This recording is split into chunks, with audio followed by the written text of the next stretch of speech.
जो दलीलें रेलवे की तरफ से दी जा रही हैं, जो क्वेश्चनायर या फिर उनके आंसर्स मैं देख रहा हूँ हर जगह उसके आंसर शीट टाइप के बना करके दिए जा रहे हैं कि हमारा जवाब ये है, स्टूडेंट्स का सवाल ये है। तो आप कहाँ मानते हैं कि किस तरीके से, क्या उन्हें बरगलाया जा रहा है या फिर लिपापोती की जा रही है, क्या हो रहा है जो जवाब रेलवे की तरफ से आ रहा है? रेलवे का जवाब रेलवे के 2016 के जवाब से मैच नहीं कर रहा है। रेलवे ने 2016 में अगर कहा था कि हम 10 गुना रिजल्ट देंगे तो उसने 10 गुना रिजल्ट दिया था, लेकिन 2022 में उसने एक ही लड़के को 4 जगह काउंट किया है। तो अगर आप सही हैं तो 2016 में भी आपको ऐसे ही करना चाहिए था। आप इतनी बड़ी 16 लाख कर्मचारियों की संख्या है रेलवे के पास, एक वीडियो बताइए जिसमें आके कोई रेलवे डिपार्टमेंट का आरआरबी का कह रहा हो कि इस तरह से हम प्रोसीजर को अपनाएंगे, या इस 71 पन्ने का नोटिफिकेशन दिया इन लोगों ने। कितना बड़ा बेवकूफी इंसान, 71 पन्ना में सुप्रीम कोर्ट का डिसीजन आ जाता है, ये वैकेंसी निकाल रहे हैं 71 पन्ने का, कौन पढ़ेगा आप बताइए तो।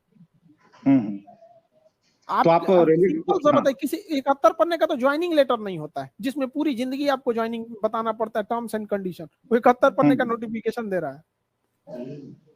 इस नोटिफिकेशन के बाद या फिर जो दलीलें उनकी तरफ से दी जा रही हैं उस पर छात्रों की तरफ से क्या जवाब है, या फिर आप जैसे जो शिक्षक हैं, बढ़िया शिक्षक हैं, उनकी तरफ से क्या जवाब तैयार हो रहा है? क्योंकि ये तो करना ही होगा, ये तो पूछना ही होगा, क्योंकि बच्चों के भविष्य का सवाल है। देखिए, हम लोग लड़का आरआरबी का कहना है कि हमको तो मेरी सीटें भर ही जाएंगी, तो भैया आप तो बेच के भी भर दीजिएगा सीटों का। तो बिहार में तो 10% सीट तो बेचा के भर जाता है, तो सीट भरने की हम बात थोड़ी कर रहे हैं। पहले लड़का एग्जाम दिया था फर्स्ट फेज का CBT 1, इस CBT 1 में 7.5 लाख लड़कों का रिजल्ट आना चाहिए था, इन्होंने दिया है 3.5 लाख लड़कों का, लगभग 3,80,000 का ये रिजल्ट गड़बड़ कर दिए हैं।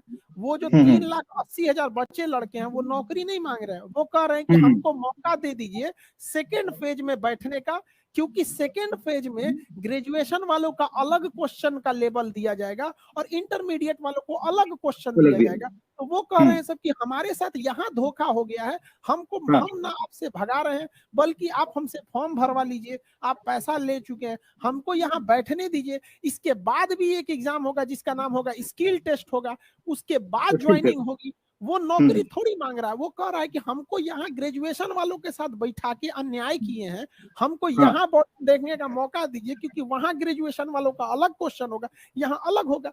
एक्चुअली है क्या, CBT 1 में 70 लाख लोगों ने एग्जाम दिया था, तो रेलवे का भी कहना सही है कि 70 लाख को हम अलग अलग कैसे एग्जाम ले सकते हैं।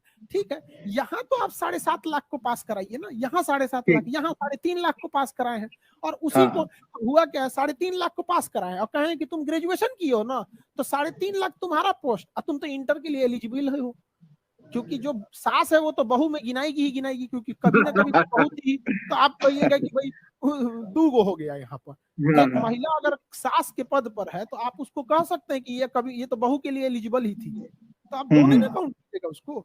तो वही कहना है, तो 7 लाख लड़कों का रेलवे आरआरबी एग्जाम ले, क्या दिक्कत है उसका, ये कहना है। बिल्कुल, आपने के उदाहरण दिया, 7 लाख का एग्जाम ले भी रही है, लेकिन वो मौका केवल ग्रेजुएशन वालों को दे रही है। वो 2 बार ग्रेजुएशन वालों को एग्जाम में बैठाएगी, देखो तुम ग्रेजुएशन हो, तुम ये एग्जाम दे दो, कल फिर देना, तुम ही देना, कल फिर देना, इंटर भी तुम तो इंटर पास ही हो, तुम ही देना। तो इसका मतलब जो इंटरमीडिएट के लड़के थे उनको केवल रेलवे ने पैसा कमा लिया उनसे, क्यों भरवाए?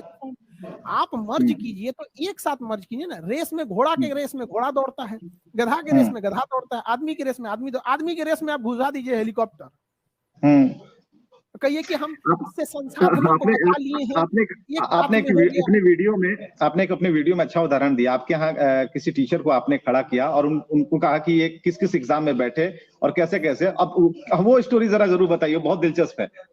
देखिए, हमारे यहाँ हमने चाइना को कम्पिटिट करने के लिए चाइना ने 2 टीचर पॉलिसी रखा है कि उसके यहाँ 2 टीचर आते हैं, एक टीचर पढ़ाते हैं, एक टीचर रिवाइज कराते हैं।